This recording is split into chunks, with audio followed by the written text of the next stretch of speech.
Yes guys, welcome back to another video. Welcome to the George Benson football channel. I don't know about you lot, but there is a feel-good mood about Chelsea fans in general over the course of the last 48 hours. Now, I don't know why that could possibly be. Maybe it's the fact that we have won 2 in a row, not conceded a goal, and we're through to the last 8, that's 8 fingers I believe, of the UEFA Champions League. If you are still buzzing, be sure to hit the like button, and we're getting so close now to 250,000 subscribers, and over 50% of you are still not subscribed, so please do me the honour of subscribing to GBFC, because we are going to have so much to talk about over the course of the upcoming weeks. It is going to be a fascinating end to the season, a season that has been, let's just say, a classic Chelsea season, a roller coaster that still might just end with glory, because that is just the way it works. If you're a Chelsea fan, you are used to sometimes going through these massive dips and you wonder, are we ever going to come out the bottom? And then somehow we get a Champions League run and we go ahead and lift trophies. That is just what we do. And today I need to discuss a bit more about the Dortmund game, but mainly Graham Potter, because I spent a lot of time here on GBFC talking about why I thought Graham Potter should be sacked during this awful run of form. And then it's funny, isn't it, how fans can flip-flop. Just like that, as soon as you get a couple of wins, things can change. And it would only be right of me here today to talk about the transitional period that I'm in right now to supporting Graham Potter. Because literally a week ago, you couldn't get me to say a bad word about the man. So now that things are actually going well, and it isn't just scraping victories, there are genuine things that I've seen Graham Potter do in the last couple of games that have made me sit back and think, well, you know what? Maybe we were right to not just put the gauntlet down on him, chop his head off in hypothetical terms, and sack him. Because he's actually gone ahead and answered a lot of critics in the last 2 games. So I'm going to flick through, first of all, my player ratings for the game against Dortmund and talk briefly about each player individually, because I think in order for me to explain why I'm praising Graham Potter today, I've got to explain the individual things that I've started to see players do. Kepa is an 8 out of 10 for the Dortmund game. The reason being, Kepa has become a senior figure in this team. Graham Potter, Edouard Mendy's been out injured and he's kept faith in Kepa, but not only that, when Kepa's been waiting for his chance to now be given the vice-captaincy when Thiago Silva's not on the field is a massive deal, and it's a credit to him and the way that he's basically made that number 1 spot his own. Save percentage wise, Kepa is up there as one of Europe's best goalkeepers this season. Wesley Fofana is an 8 out of 10 as well. Wesley Fofana is one of those defenders who, if he can stay fit, could end up being a generational centre-back. And I know that word gets thrown out willy-nilly all the time, but he's so class on the ball. Absolutely brilliant from a standing tackle, lunging tackle, and his composure to make a pass and to be positionally aware of where he needs to be is fantastic. Koulibaly, 8 out of 10 as well. The way that Koulibaly has risen in the last couple of games that I've seen him playing, without Thiago Silva, I was thinking Chelsea might be screwed here. When you take out that senior role in the defence with 21-year-old Badiashile, I think Fofana's 21, 22, it's a very young defensive line. And in European games, big European games like Tuesday night at Stamford Bridge, you need players who are experienced to step up. And Koulibaly did that. Cucurella, 8.5. We thought he was going to be Graham Potter's man, but what Graham Potter has done with Cucurella is notice that performances were bad. Chelsea are in the firing line. Cucurella's the new guy. Fans haven't had a chance to warm to him because results have been poor. Takes him out, but then gives him a starting place in Chelsea's biggest game of the season. And tactically, this is the key bit as to why Potter is winning me over here. Everything that Chelsea did, actually for me, started with the early Cucurella play in that game against Dortmund. Stepping into tackles and winning the ball early, and then not just booting it out or rushing, hurrying. Cucurella looked like a man who had not been under stress his whole life in this game against Dortmund. And I think it is credit to Graham Potter when we look at the high ratings of given these defenders. It's credit to Potter for telling them to step up and go on the front foot. Chelsea needed to go and beat Dortmund. Not only have we scored 1, but we managed to score 2, which we haven't seen. Reece James I've given a 7. Don't think it was Reece's best game, but I think overall, Chilwell's got a 9. When you look at that, that is an average of 8 out of 10 for the fullbacks or the wingbacks. And Chelsea, it's so key. I put it on Twitter. Reece James and Ben Chilwell are the fundamental key points that Chelsea need to stick with under Graham Potter. I think if Potter wants to succeed at Chelsea Football Club, yes, we've wanted 4 at the back. We know it doesn't work. We've experimented now. Throw it in the bin. For now, it isn't great. 3 at the back with these guys as wingbacks. Ben Chilwell and Reece James become 2 of the world's best wingbacks when they're playing with the 3 at the back system. Credit to Potter for reverting back to type. It's almost like we've gone back to a Tuchel-esque kind of team lineup, which is, it's difficult sometimes to admit that your ideas aren't working. Revert back to something you know does, that someone else got success with, and look what it does. Enzo I gave a 7.5. Maybe I should have given him an 8. I think Enzo was everywhere. More ball recoveries and more possession wins than anybody else in the Chelsea team. Kovacic I also gave a 7.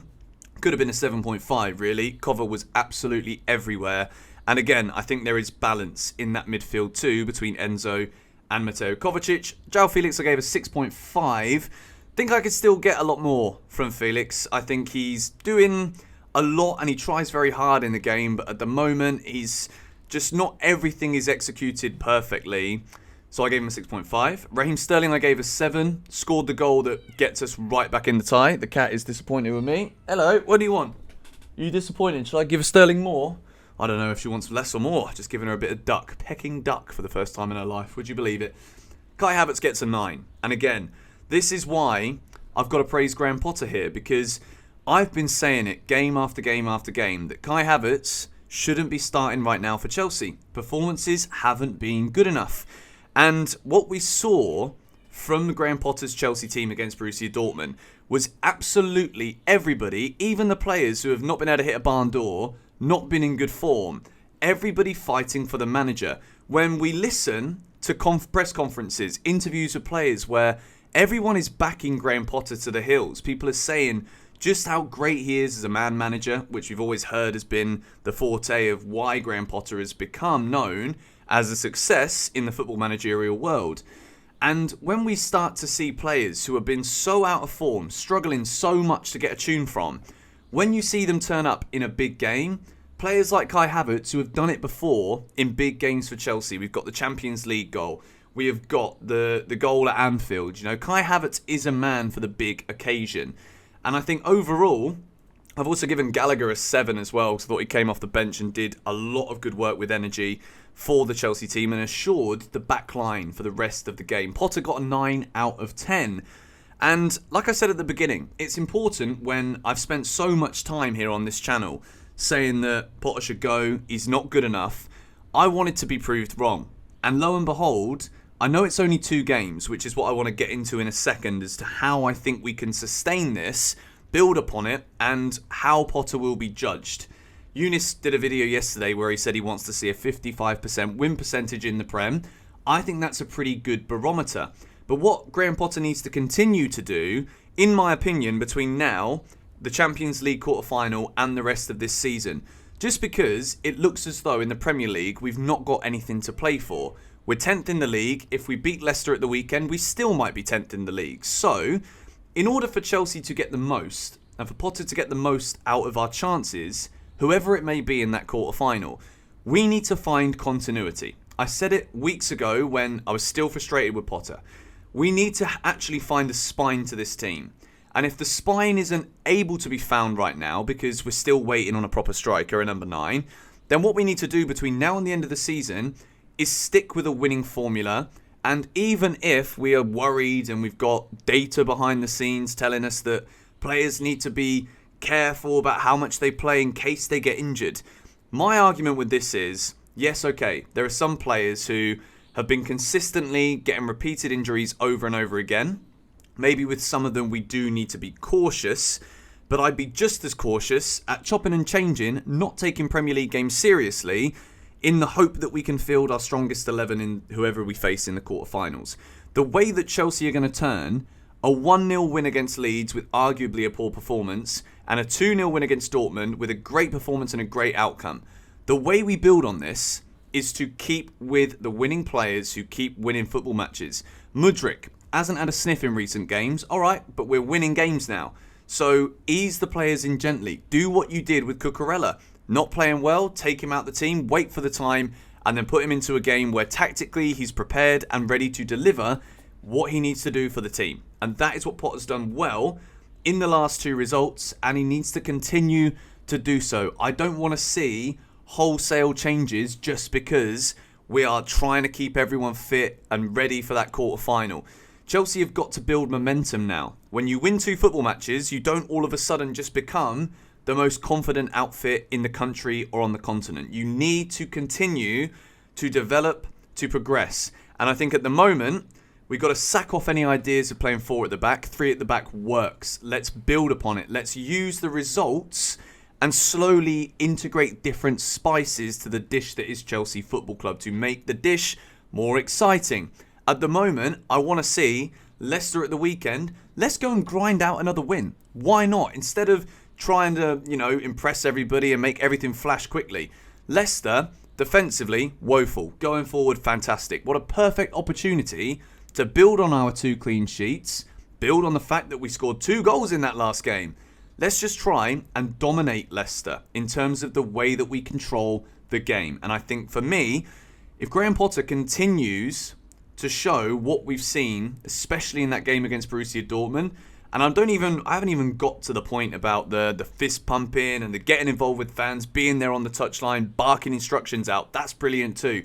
But in terms of the play, I saw stuff in that game against Dortmund that's clearly been worked on. And I'm seeing the players fight for the manager, which if they're doing that, then it's my duty. When things are going bad, I can shout about it. When things are going good, I will praise him as well. So credit to Graham Potter for what he's done. And as well as that, all of the antics on the touchline. When things were going wrong, and myself and other YouTubers, people on social media, we're talking about not seeing enough animated Graham Potter, not seeing enough activity on the sidelines. I think it is really important. As much as, people have criticised, like, you can't judge a manager because he doesn't shout about on the side. I think it's wrong. I think managers need to be doing that. Players need to be looking over at the dugout thinking, I don't want to go down that tunnel. I do not want to be in that dressing room because we're playing awful and he's going to be mad. And it works on both sides of the coin. When things aren't going well, I want to see him doing what he was doing when things are going well against Dortmund. He was on that touchline fighting for every single ball with the players. And that for me has been a reason why Chelsea have cycled through so many top tier managers, because they've got that edge that gives the players that edge, which then gives Chelsea the edge from lifting trophies. So far, in the past week, so good from Graham Potter, and I can't wait to see what we do away at Leicester. I hope there's no hangover from the victory against Dortmund. We've obviously got still a week to go to see who we get, so if you want to check out the tier list video where Eunice and I rank the teams that we could still face in the Champions League, link is in the description. But yeah, that's probably enough from me now on that victory against Dortmund. I was going to do player ratings yesterday, but we've done them today. If you did enjoy this video, be sure to hit the like button, subscribe to GBFC if you are new around here and haven't already done so.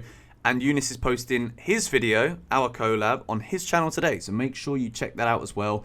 Great day's entertainment for you lot. Great entertainment from Chelsea this week. Loving it. Come on, you Blues.